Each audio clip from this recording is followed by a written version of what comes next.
Okay, we're going to do a quick sound test to make sure everyone can hear us before we start our broadcast. If you're listening on explore.org and you're on the live chat page or any of the Bear Camp pages on explore.org, if you could please drop a comment into the comment section below the camera feed just so to let us know that you can hear us.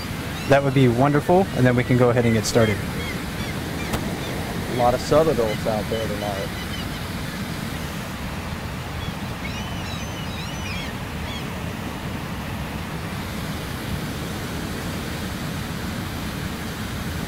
Loving watching this technique, the dash and grab there.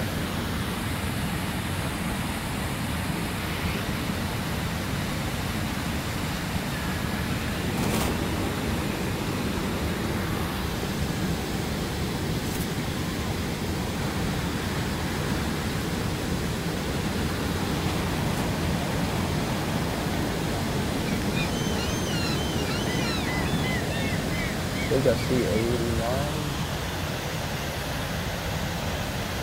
755 for sure.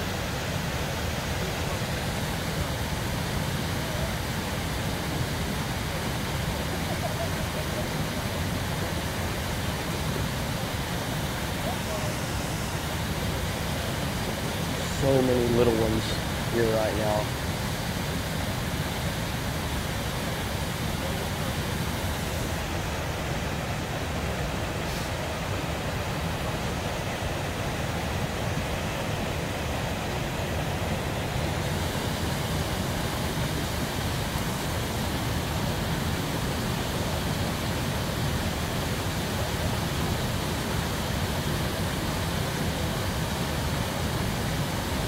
It's almost red-headed.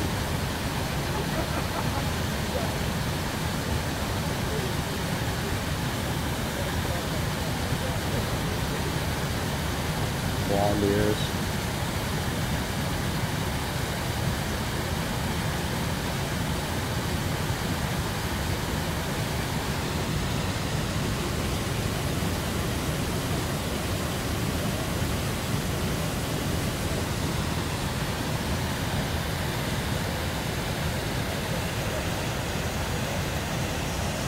Oh, 409 is back.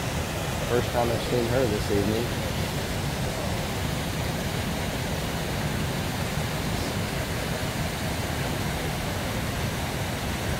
Oh, this little one's doing great with the dash and grab. Just great. Russ, I don't think we're live yet. Can you hold this while I sure. check?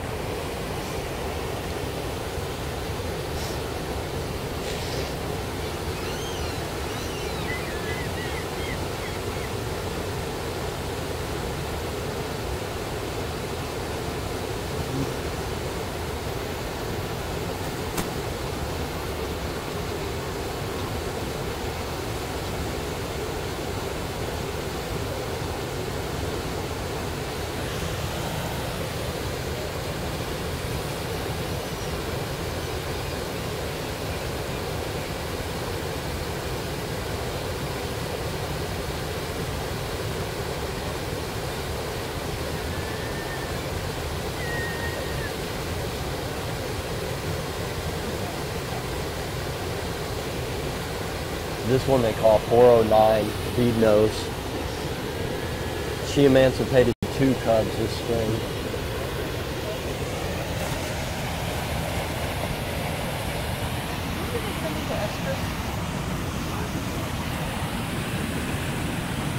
Well, good evening from Brooks River in Katmai National Park, Alaska. My name is Mike Fitz, and I'm a fellow with explore.org. My name is Russ Taylor. I'm a ranger here in my 2nd season at Katmai National Park. And we're really excited that you could join us this evening. It's a very busy night at Brooks Falls, isn't it, Russ? It sure has been. There's been a lot more fishing last night and a lot of catching from the lip of the falls a little while ago. We'll probably see more of that during the broadcast. Right. There are a lot of bears around. The most bears I've seen so far this year. In fact, about a half hour before we started the broadcast, I counted 26 bears within my line of sight, and I wasn't including cubs. So if I included cubs, that means I'd have a couple extra bears in that count. And So, I've got 23 right now if I Okay. look downriver as well to the riffles and back. So we're going to be looking at a lot of things this evening. Not only bears fishing at the waterfall, we'll look downstream. We'll talk about how the bears are interacting with one another. We've been seeing bears fishing successfully, some of them a little bit frustrated with the lack of fish that they're seeing other bears catch, and some fish stealing incidents. Just a lot of stuff going on right now. And during these play-by-play style broadcasts, we are going to try to answer a lot of the basic questions you have about what you're seeing, but we won't be monitoring the comments on Explore.org or Facebook Live if you happen to be watching us there. But let's go ahead and pan around. We'll start maybe at the waterfall, just give a brief introduction to some of the bears, some of their identifications. Great. And on the lip, Russ, is one of our bigger adult females. Yeah, that would be 409. We talked about her a lot yesterday evening, and you can notice her by her ears, really. People call her bead nose also. She's very rotund, and she emancipated 2 cubs earlier this summer. So she's now has a season on her own, and she is a very successful bear on the lip of the falls. Yeah, very bright ears. It's one of her defining characteristics to me. Slightly upturned nose, very rotund. She's a very healthy looking bear. And just down below her, near that log, is number 480 Otis. He's a very mature adult male. He's in his early 20s, maybe a little bit older than that, we're not quite sure. Has a floppy right ear that's fairly recognizable. Loves to fish the far pool, the jacuzzi, and sometimes near that log.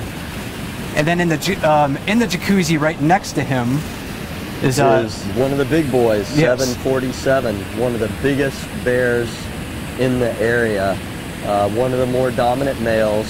Sometimes he wins out over 856, but he seems to be a little bit, he gives away to 856 a lot, but he is another really dominant bear. He has it's hard to tell how big he is in the water, but very large animal. Peg-like ears, kind of a short, blocky muzzle. Those are some of the things that help me to differentiate him from a lot of other bears. And you know, there's too many bears for us to sort of introduce all at once. We would probably spend the rest of the broadcast just talking about that. And when we have a sort of a young teenage adult male right down below us here who's eating a fish very ravenously, and this is number 274. He's a bear that sometimes will steal fish. You can tell how hungry he is just by how fast he's eating that salmon. Probably devouring that in less than a minute. And he's eating the whole thing, which they won't do later this month when there's more salmon, and they can just eat the fattiest parts. One thing to watch for in the bottom of the screen, I hope they come back. We've had some subadults that have been really successful tonight with the dash and grab method, just running and plunging into the pool, and they're coming up with salmon, which tells me more than anything that the salmon are more plenteous than they were last night. And we can see a little bit of that downstream. Not all of these bears downstream of the waterfall are juvenile bears. Actually, the one that's kind of walking towards us just upstream of that island right now is an adult female. This is number 708. And I recognize her by her somewhat blonde ears. She has some interesting shed patches and wounds on the back of her neck. Those the wounds and some of those scars could be from mating with male bears. Sometimes the males will hold on to the females with their teeth on the back of their neck during copulation. And she's one of those bears that we see having to work a little bit harder to catch her fish at the waterfall. Right, not as large as some of the other bears, and has to use some different techniques because she doesn't get the prime fishing spots. And that's a similar story for the one that's right down below us here too. This is number 171. Fairly blonde adult female, not very big, so she has a hard time competing for the best fishing spots up at Brooks Falls. So she'll often hover on the fringes, chase fish in the water. And both of those bears that we've just talked about, 708 and 171, have both had litters in recent years, but they're single again this year. And 171 has done really well this evening with the dash and grab. She's run in and caught a couple, so we might get to see her do that again.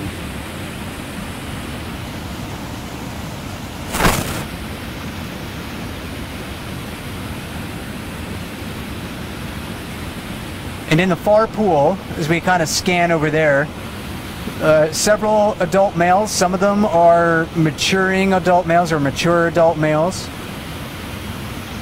Near the rocks, the one standing close to the rocks is a bear that showed up just a few days ago, and we're not 100% sure on whether or not we've seen him here at the waterfall. He does resemble a bear that was numbered last year as 801, and that would have been the first time that he was observed at Brooks Falls.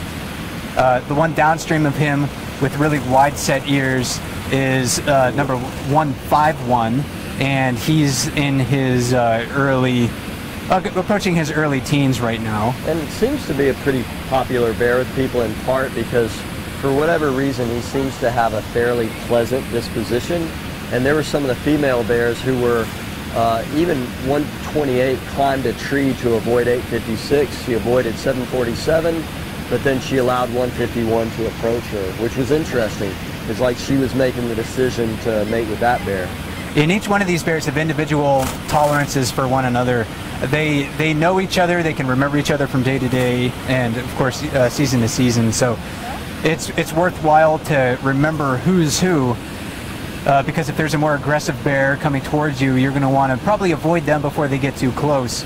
But if it's a bear that's you've had experience with that's shown tolerance for you in the past, you maybe don't have to expend that energy. That's right. To avoid that bear.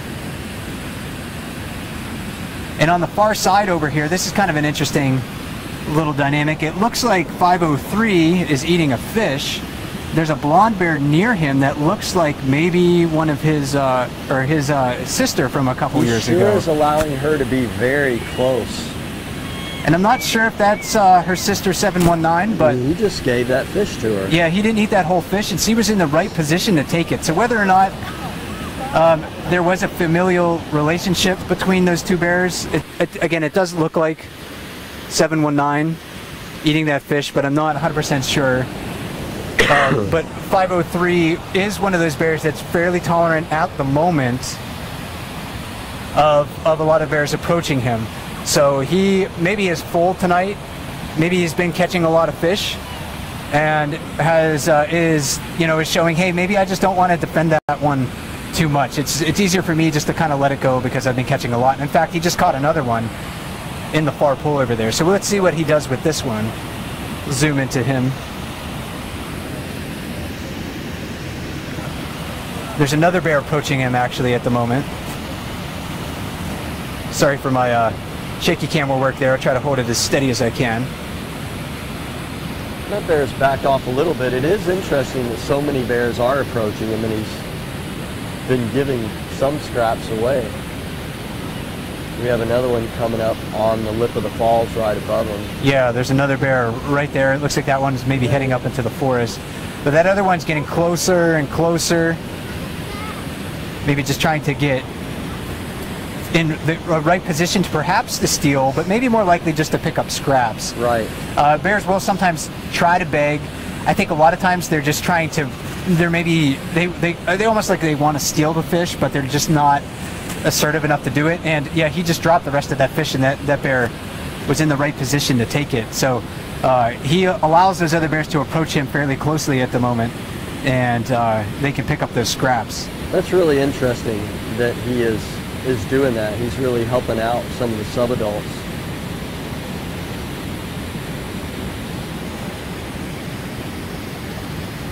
And again, that's one thing. If you want to know how we're identifying these bears, a lot of it comes from studying our ebook, The Bears of Brooks River, and we call it the 2018 Bear Book, and it's downloadable for free at nps.gov/KATM for Katmai, or is it ebooks? Just type in, you can type in Katmai ebooks into Google as well, and it would be the first hit to download that book. A lot of these bears that we're seeing tonight, and a lot of the ones that we'll be talking about frequently, are inside of that book. So if you're planning a trip later this summer, really is worth downloading it and knowing some of the backstories of the bears that you'll hear people talking about while you're here. And plenty of salmon jumping right now. When we first got here, maybe about 40 a minute. It looks like the pace has picked up since then. Bears are finding quite a bit of success if you're at the waterfall. The ones downstream, again, are picking up a lot of scraps. And we have a younger bear right next to us here, Russ, that looks like it's trying to find some fish, but maybe doesn't want to get closer to the big adults, or maybe just doesn't quite know how to do it yet. Yeah, it looks like probably a little of both. Definitely wants to keep distance and is standing up on his hind legs or hers, just kind of looking to see if they can catch a fish in that little pool. You can see a few salmon broiling around in there, and it's just hoping to grab one of those. And it does take practice to get good at fishing the waterfall. The bears have, of course, the behavioral, adaptations and instincts and tools like big teeth and sharp claws to catch fish, but they do have to practice it to really get good at it. They do. They'll learn from watching their mother, but we also think that they learn from watching other bears as well. It sure seems that way. Sometimes there'll be a line of subadults near the island to our right, and all the big bears will be at the falls, and the subadults, while they're waiting for scraps, are also watching them. There's another one kind of on the island right now too. You can see that one just sort of hovering on the fringes. Very typical of those young bears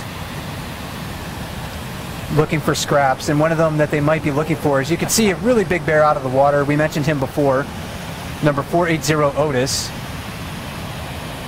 I almost didn't recognize him yesterday when he was out of the water because I'm so used to seeing him sitting in the water and only seeing his head and chest out of the water.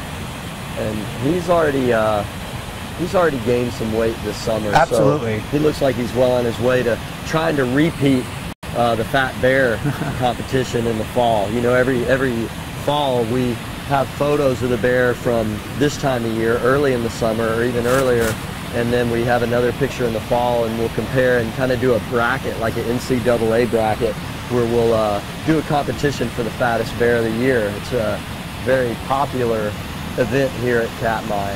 Otis was, he won last year, didn't he? He did. He was very fat. In my opinion, he wasn't the fattest, but you were for 747. I endorsed 747. That was my official endorsement. But we'll see. Both of these bears are going to be really large in the fall. One thing about 480 is that he doesn't often come back to Brooks River this early.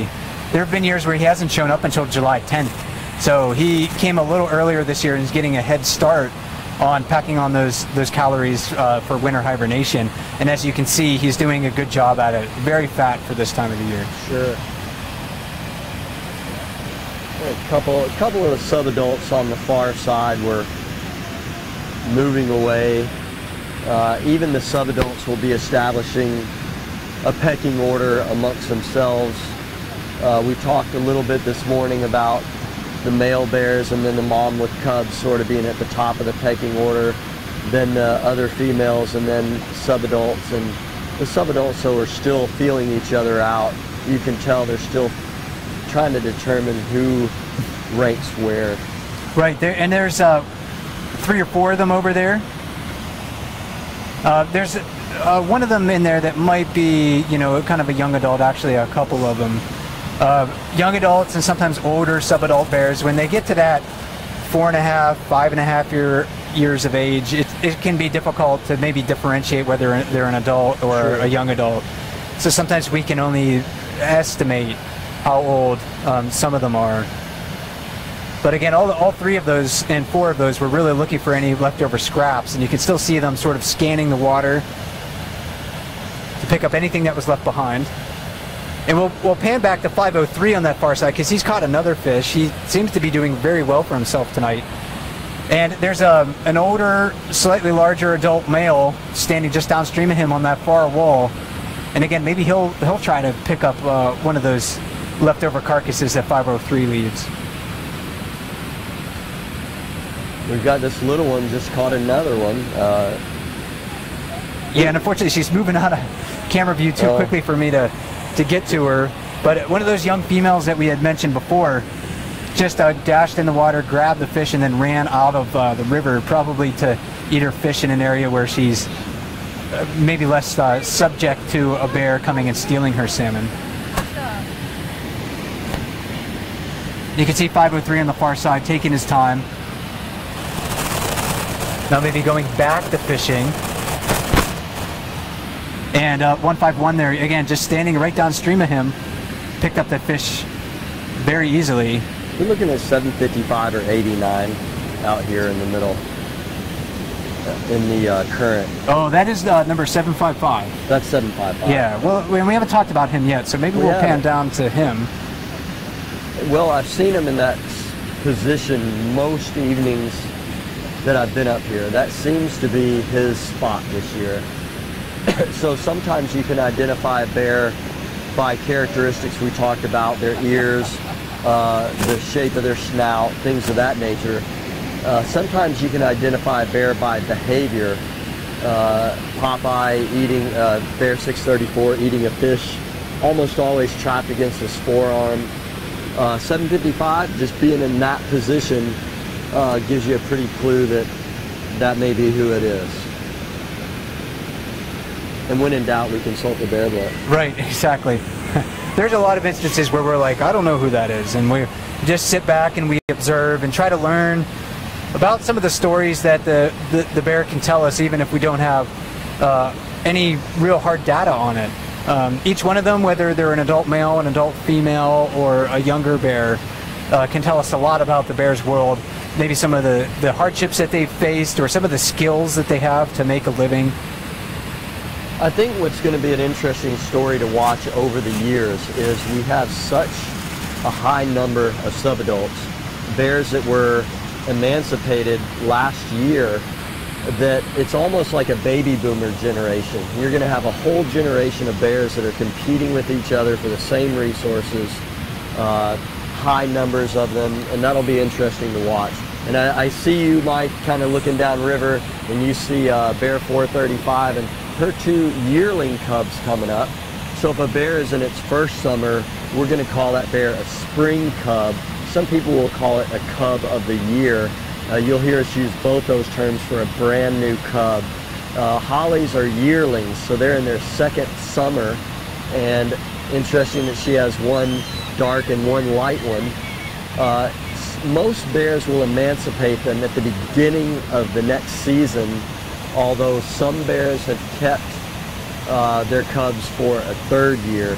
If they do that, they're really a force to be reckoned with, because the cubs end up almost as large as mom, and they can really displace some other subadults and even some bigger bears. Yeah, three big bears kind of all tolerant of one another and working in tandem to find food is very intimidating, especially to smaller bears, and sometimes even adult males will see them back down. One thing that's actually really interesting about 435 is that she won't come to the waterfall when she has young spring cubs. We really don't see her venturing up into this area, but she'll come up here when her cubs are a little bit older, maybe a little bit bolder, feeling a bit more independent. The cubs are able to avoid threats a little bit easier. Yeah. A spring cub at this time of the year is going to be very small, maybe 20, 25 pounds or something like that.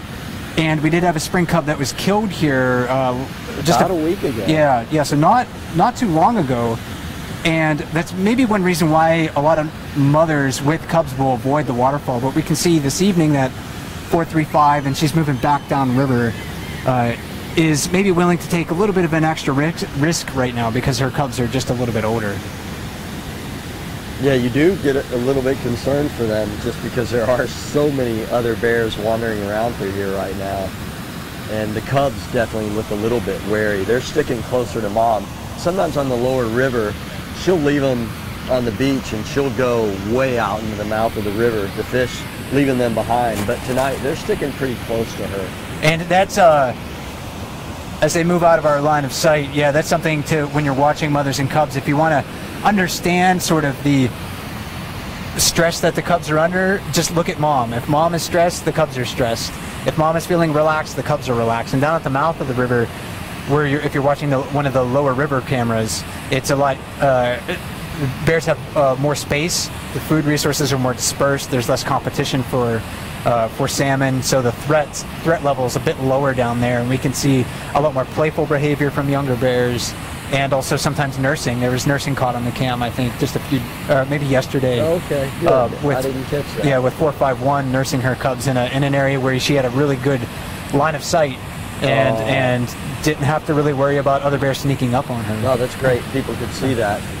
It's one of the beautiful things about Explore.org and our partnership with them is that we have 6 cameras in the area along the river, even one underwater camera that's caught some beautiful highlights this summer, and we're able to watch, you know, the majority of the populated spots along the river.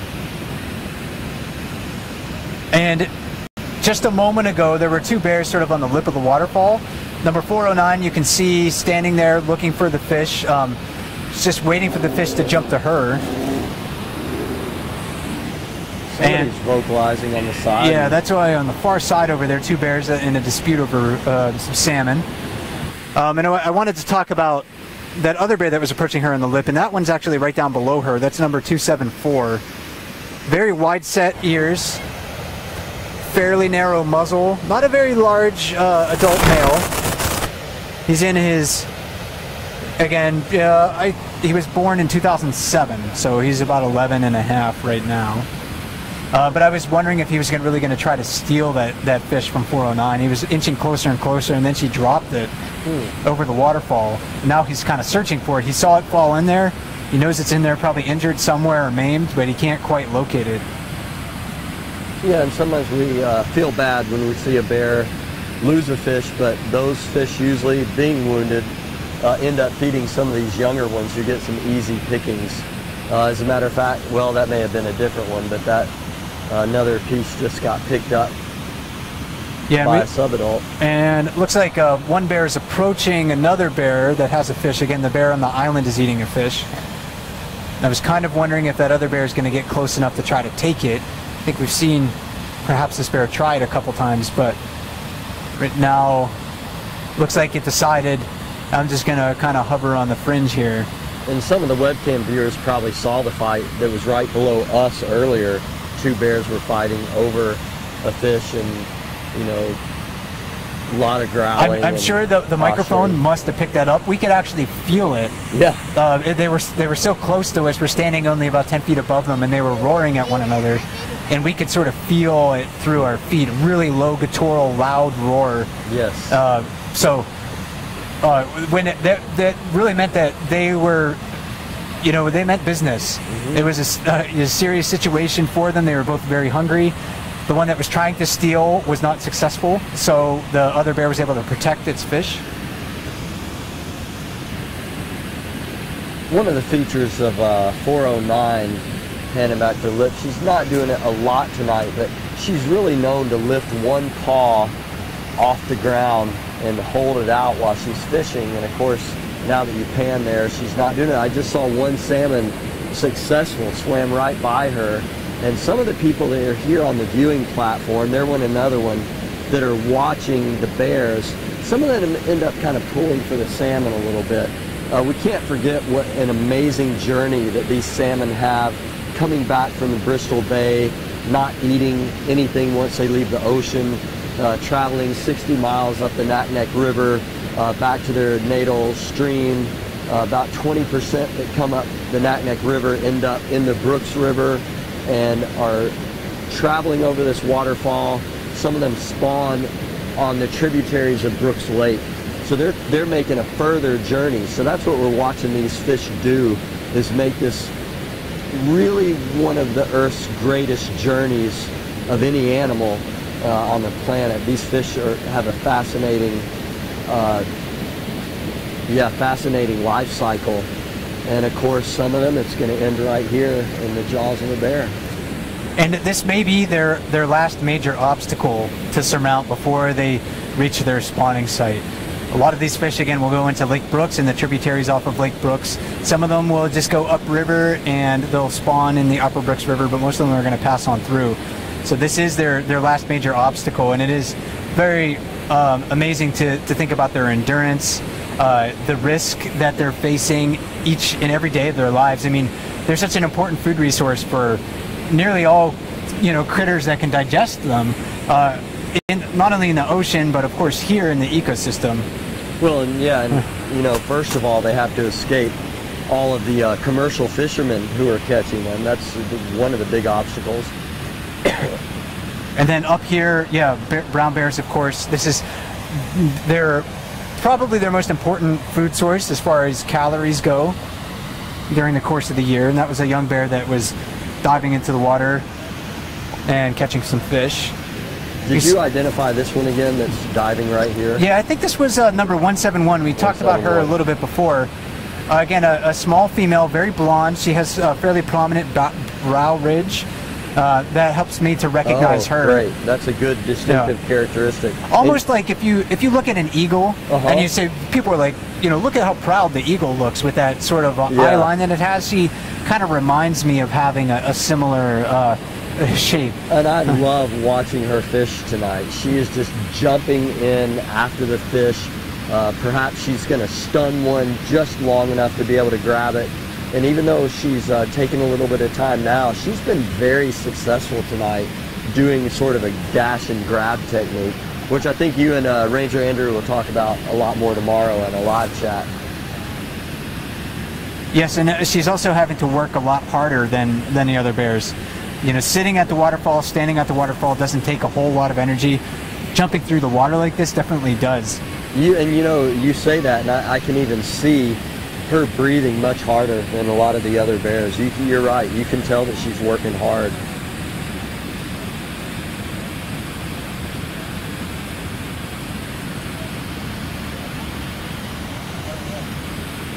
It won't be long until the fishing is likely to be very, very easy here. It won't be but another week, 10 days when this part of the Brooks River is going to be absolutely so full of salmon that even the cubs will be able to catch them. There'll be so many. And there are days like that at this time of the year too, when we have a big wave, a big pulse of salmon moving into the river, and we might be kind of moving towards that right now because it seems like the salmon are just getting more and more abundant as the evening continues. 747 in the jacuzzi again with the fish. There's several bears on the far side eating salmon as well. And I'll just pan down river, give you an idea of what else we're seeing. So just a few other bears kind of approaching the falls area. You know, I think I see Grazer 128's youngest right there, kind of the blonde bear, and I think that's her older sibling. Okay. So I'm pretty sure that that's the bear. A lot of people knew her as Peanut, or but the runt, and I think that's her older sibling. Or I shouldn't say older, I should say larger sibling. Okay. I'm pretty sure that's those two. So interesting, yeah. A lot of people will be interested in that because they really grew attached to that family over the last couple of years and are really kind of pulling for the littlest one especially. And subadulthood is a difficult time in a bear's life. This is, you know, these bears look young enough to certainly be on their first year on their own. They know that there's food at the waterfall, they can smell it, they can see it, but they can't really compete with those larger bears up here. So they're hovering on the fringes. Sometimes sibling bears in their first summer will stick together. There's actually another pair of young subadult bears that look to be about 2.5 years old that I suspect are siblings because they look so much alike and they're kind of attached at the hip walking around with one another. Well, and we certainly don't ever want to forget that these are wild animals and they don't really care about you. You know, we do grow attached to them, though, on a certain level. But it's important that we always remember that they're wild animals and they will do wild things. And I think people are reminded of that when the cub got killed the other day. Right, yeah, definitely significant risk in their lives. And as they move out of our line of sight here, they may scan the waterfall just a little bit. But I have to admit, I'm really glad to see those two together out here. That's one of the unique things about watching bears here at Brooks River on the bear cams, or if you're fortunate enough to come in person, that we do get to watch these bears year after year and learn a lot about their individual stories and how, you know, sometimes they, in many instances, lead very, very difficult lives. Right. So in those young years, it's a challenge for them to grow into adulthood because mom was their protector for so many years, and now they're on their own, and so they better have learned, you know, absorbed as many of the lessons from her as possible. And it really is interesting to watch a cub. The more I watch them with their mom, their ability to mimic her every move is remarkable. If you see her charge a bear, you will look down at the cub, and as I study photos afterwards, the cub is in the exact same posture as mom, learning everything that she does. And number 409 on the lip there just caught a salmon. You know, she looks a little bit lethargic tonight. I think she's kind of full. Yeah. She has not looked energetic at all. Look at that. She's just grabbing that by the dorsal fin and just kind of, just let it go. And that's a sign of a well-fed bear. Again, it kind of sucks for the salmon, but it'll be picked up by one of these other younger bears downstream here. So when bears are very full like this, sometimes I think they just can't turn it off. They're conditioned, they're genetically programmed to probably capture vulnerable prey, right? And they just have a hard time saying enough is enough. That's right. And when food is so abundant like this, it may seem a little bit wasteful from our perspective, but again, they're trying to eat a year's worth of calories in 6 months or less. So when she dropped that fish, yeah, definitely a sign that she's very full.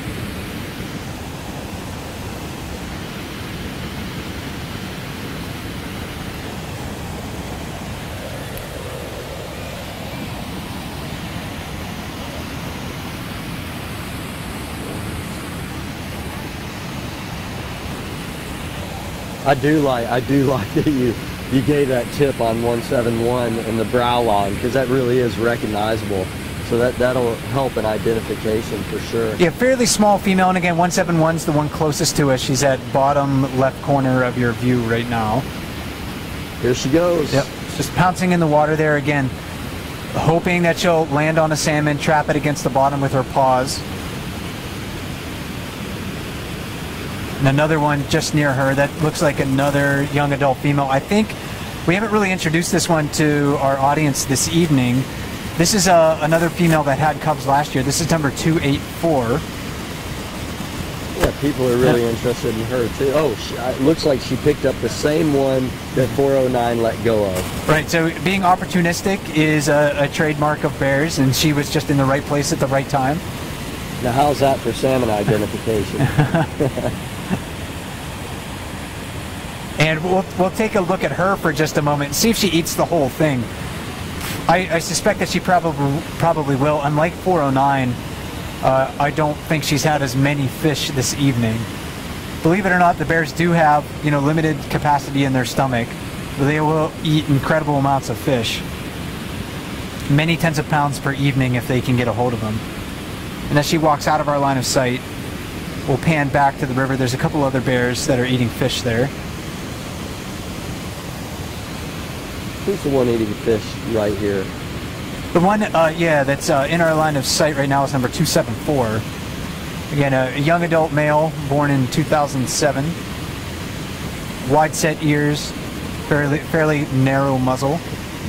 Really does have wide set ears, doesn't he? A little bit light on the tips right now. Of course, colorization is useful in the short term. Colorization does not really help when we get into the fall, because they come back and their coats can look remarkably different. I remember last year following 128 and her family quite a lot, and 128 was a very blonde bear as we knew her in July, and she came back in the fall and she was actually a really, really dark colored bear at that point in time. So we can't count on 274 having the same colorization exactly, but those wide set ears is definitely something that we can use to recognize again later this summer. And you can see he picked up another fish that just drifted downstream. So again, being very opportunistic. And all of these bears are taking advantage of what's happening right now.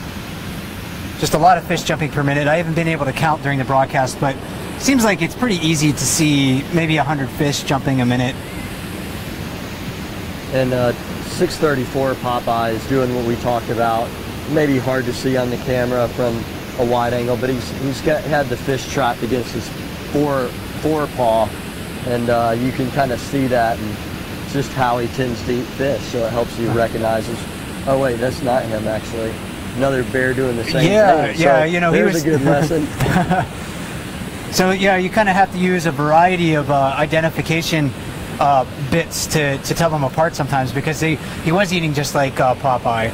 But I think, way smaller, this bear. Yeah. Like, there's no reason to even think that. Popeye's way beefier. And this bear has very wide set ears. I think this might be the one tentatively identified as 801. Okay. Not 100% sure on that, but very wide set ears, very distinctive. Very few bears have ears that really sit on the sides of their head like that. So yeah, fairly recognizable from that perspective. And of course, there's a lot of bears at the waterfall, but there's even more downstream. And I'm not going to be able to show you all of them. I'm going to do another count in this area.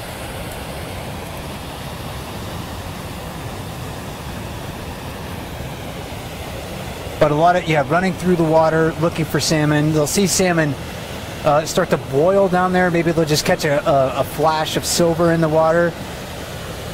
Then I've got 15 just right in the very immediate area of the falls here, not even counting the riffles. So again, still a very busy evening. Bears getting their fill. Most of them anyway, and eventually I think they'll all get their fill. For just a second, Yeah. I like just seeing this little guy sitting on the rock down below. Sometimes bears, they can tolerate cold water really, really well. But sometimes they look like us on the side of the pool, not sure they really want to go in, just sitting on the rock like that. And that, I think, was a young subadult, maybe numbered 717. So just a fairly young bear. Still trying to find his place up here at Brooks Falls, hovering on the fringes looking for fish. And of course, it's a different story with number 409 on the lip, caught another one. And it looks like this one she decided is worth eating. So maybe she has a little bit more room in her stomach now. When they're really hungry, they're going to put a lot of force into their bite. They're going to consume the fish at extremely high rates. And looks like she might just be going for the skin on this one. We'll try to zoom in and take a look, because the relative proportion of the fish that she eats is going to tell us about how full she is.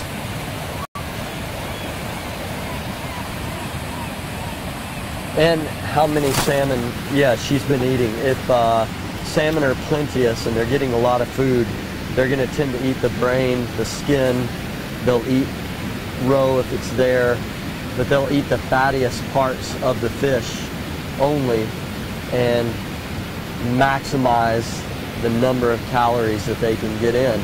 And that's already changing from a week ago. A week ago, when you saw a bear with a salmon, it was devouring it out of just sheer hunger. And now they're kind of in that transition time where some of them are getting a lot of fish already. And they're gorging on salmon, of course. They do get, at this time of the year, they do get sort of sated and full, and they'll have to go into the forest and, you know, take a break. In the fall, of course, they'll be doing a lot of sleeping and eating, but in the fall they'll go into a state called hyperphagia, where their body's mechanism that says you're full is kind of switched off. So Right. they just always feel the need to eat and eat and eat. And they're not quite at that point right now. That really sort of hits in September. But they're trying to get a head start. Again, they live in a feast or famine world, and right now it is definitely a feasting time. But later on, if they're not able to find enough food, they may need these calories even more. True.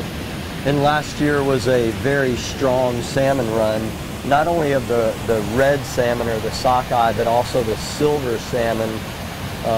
There was a strong run here as well later in the summer. So many of these bears came out of hibernation in really good shape. They had not lost as much weight as they sometimes will, because they were able to pack it on so well last year. And I don't think, within my experience, I've ever seen the adult bears on average as fat as they are For right this now. time of year. Yeah, for this time of the year. So they're looking very, very healthy. They sure are. Even the younger bears, I mean, so you'll see younger bears that kind of look skinny, but they have plenty of opportunity to gain weight before hibernation. And they need, of course, to catch less fish, or fewer fish, excuse me, because they're not nearly as big. So it's easier for them to start to gain weight. I'd say it's been a lot more productive tonight for fishing than last night was, without a doubt. Absolutely. We didn't see nearly this many fish jumping at the falls just a day ago. So again, we're in one of those pulses perhaps where there's just a lot coming up river right now.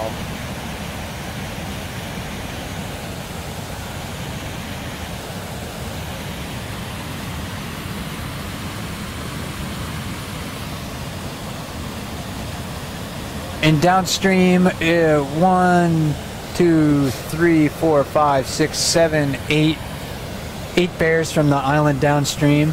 And I don't know if the camera's going to be able to see them all, but that's all of them that I can see within my line of sight.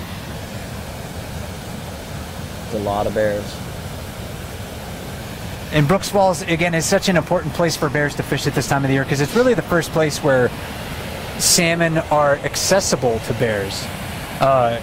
There's going to be fish moving throughout the watershed and spreading throughout the watershed as the summer progresses, but this bottleneck that we have here right at Brooks Falls is what allows the bears to fish for them successfully in large numbers. If the waterfall wasn't here and the salmon were able to swim more freely through the stream, the bears would have a very difficult time actually catching salmon, and that's one reason why we're not seeing a lot of salmon fishing happening at the mouth of the river, because the salmon just have so many more avenues of escape.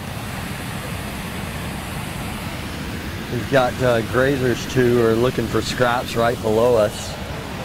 Oh, actually, I think these are 435s. Oh, they sure are. You're right. These two are. So here's there's 435 herself. There's Holly. So she's the bear walking into the water right now. Medium, large, adult female, very blonde.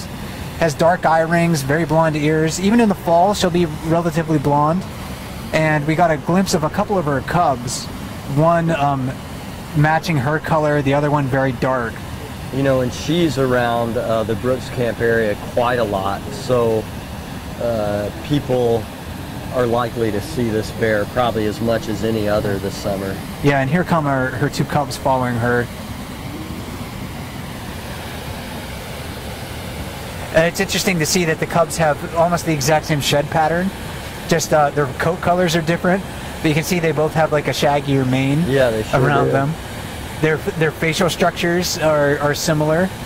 Their coat colors could suggest that they have different fathers, but we don't really know that. Female bears are promiscuous during the mating season, so they could have different fathers, but we're not sure of that. It's also very common for one male bear to sire a whole litter. Right. And we'll follow her sort of exploits here as she wanders out towards the waterfall. It looks like she saw 747 catch a fish. You can see 274 moving away from 747 near that island there. And 747, again, really big bear. One of the more dominant bears in the river, and almost all other bears will give him space just because he's so large.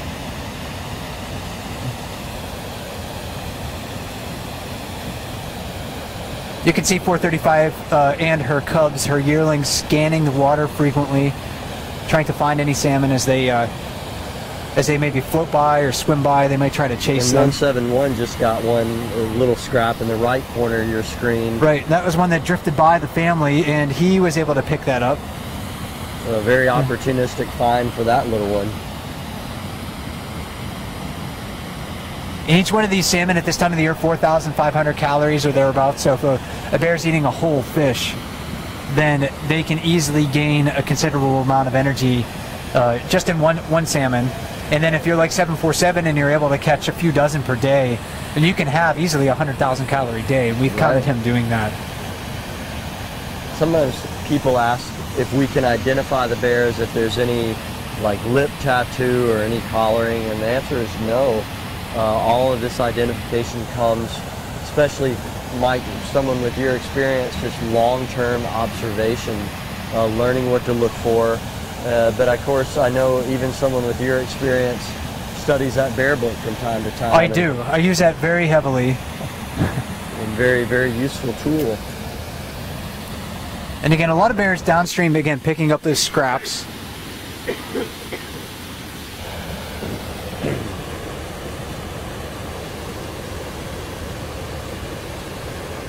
747 taking his time, working on that salmon that he had caught in the jacuzzi, and that's one of the more productive fishing areas at Brooks Falls.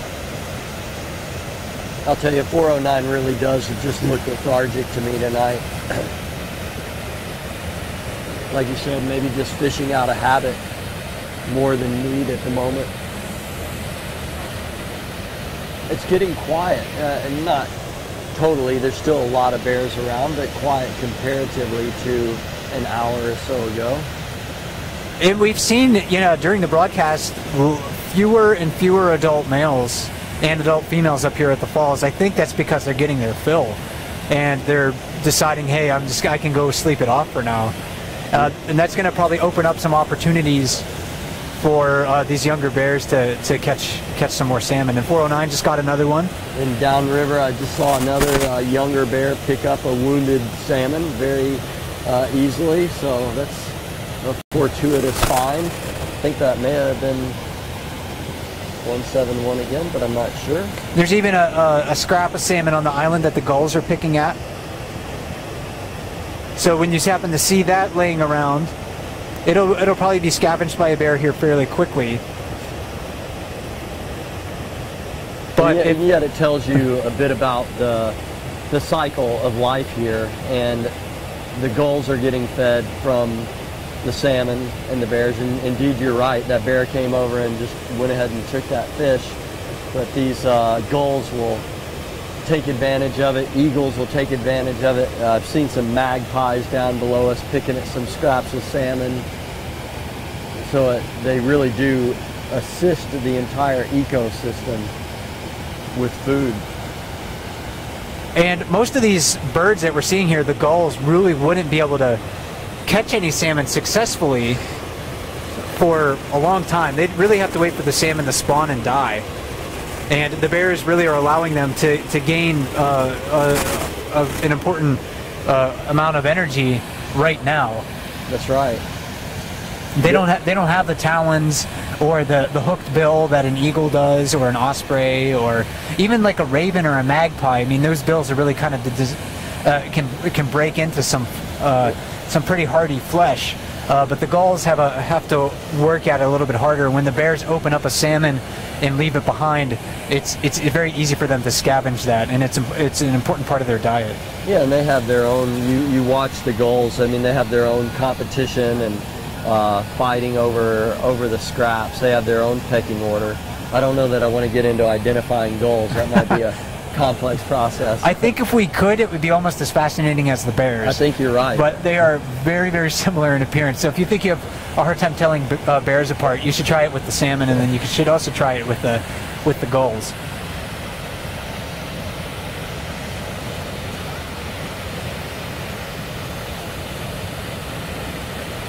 Wow, that's a successful catch. Pretty quick. And yeah, a lot of bears right now. And we'll try to get down below and look at this one eating a salmon right below us here. Oh, we'll try to pan down. You got him. He's on. Keep going. There we are. Great. And this, you know, I'm not sure if this one's a male or a female. I haven't really been able to observe it closely enough. It's got that, looks like some type of wound on its back hindquarter. Does have a little bit of a scar Small, there. And that won't be there for long, though, probably. And the adult bears often carry scars, less so on females. Adult males, it's one of their sort of defining... There's a magpie joining it right now. One of their defining characteristics is that they often have scars around their neck and face from fighting for food resources and also access to females. Things are changing on Brooks River, because even these scraps laying around for magpies, that wasn't happening even a day ago. There were enough leftover scraps for some of these smaller animals to get, these birds. And the magpies and the ravens right now, they'll really start to cache pieces of salmon as well. There, one of my first summers here, I was down at the mouth of the river, and a woman asked me, do you put salmon in the trees? And I was like, what are you talking about, salmon in the trees? You've seen this? And she's like, yes. And I was like, show me. So we walk over to a tree nearby, and in the crook of a tree, there was actually bits of salmon tucked in there. How about that? And it was from the magpies. Really? You know, yeah. Okay. So when they're faced with abundant food, they will take it and store it in certain areas, and retrieve it later. Fascinating. So ravens will do that. Magpies will do that. We know, you know, both of those animals are members of like the corvid family. So intelligent birds realize that, hey, if I am able to take this food and put it someplace safe, I'll be able to eat it in a few days when maybe food resources aren't as abundant. Oh, that's great. I think we got 171 out of view below us, getting those scraps we were just talking about laying around. So they didn't lay around for long. And yeah, definitely less or fewer bears fishing at the waterfall right now than when we started the broadcast. A lot of bears still hovering downstream.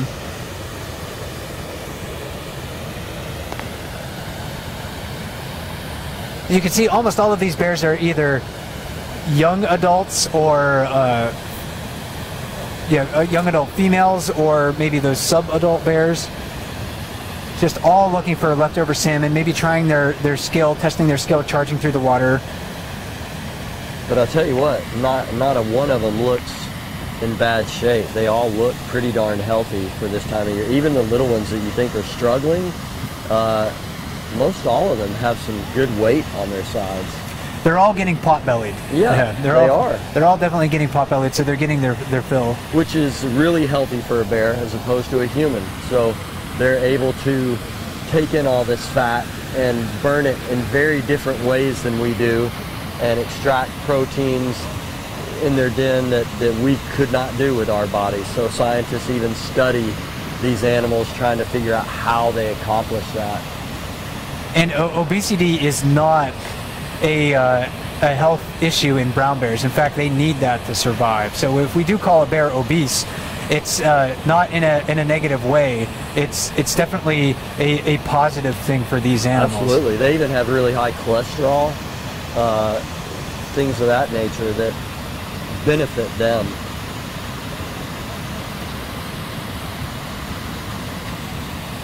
Very carefully taking that one out of the water, that one right there, but not having to run this time. Russ, we just have a couple minutes left in our broadcast here.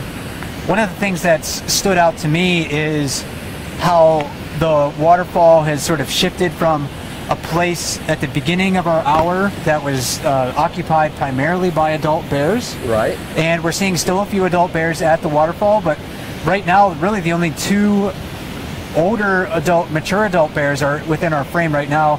The one on top of the waterfall, number 409, with those bright blonde ears, and then a very large bear in the jacuzzi, that plunge pool, number 747.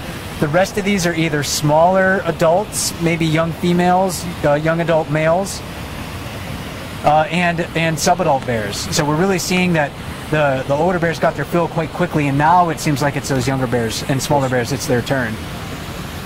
Was there anything? That's great. Well, in some of them, yeah, right now it is remarkable, only those two adults. And in a little while, as viewers continue to watch the webcams, they may see some of these young ones decide, hey, maybe I can try that far pool over there. Maybe I can try my hand in one of these favored fishing spots. And the far pool is empty right now, so that far side of Brooks Falls is completely wide open. So there's an opportunity for those bears to go in and take advantage of the situation. So again, the scene changes here moment to moment practically at Brooks River. We get to watch these bears grow and mature. A lot of their stories about taking the opportunity when it presents itself,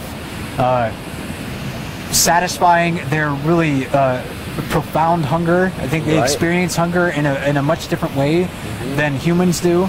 We're seeing some of those parts of their lives on display this evening. It's a remarkable place any evening, any day, any morning that you're here. And we'd like to thank you for joining us on this broadcast this evening. My name is Mike Fitz, and I am a fellow with Explore.org. And my name is Russ Taylor. I'm a second-year park ranger at Katmai. And we will talk to you soon with more play-by-plays and live chats. So thanks for joining us. Good night.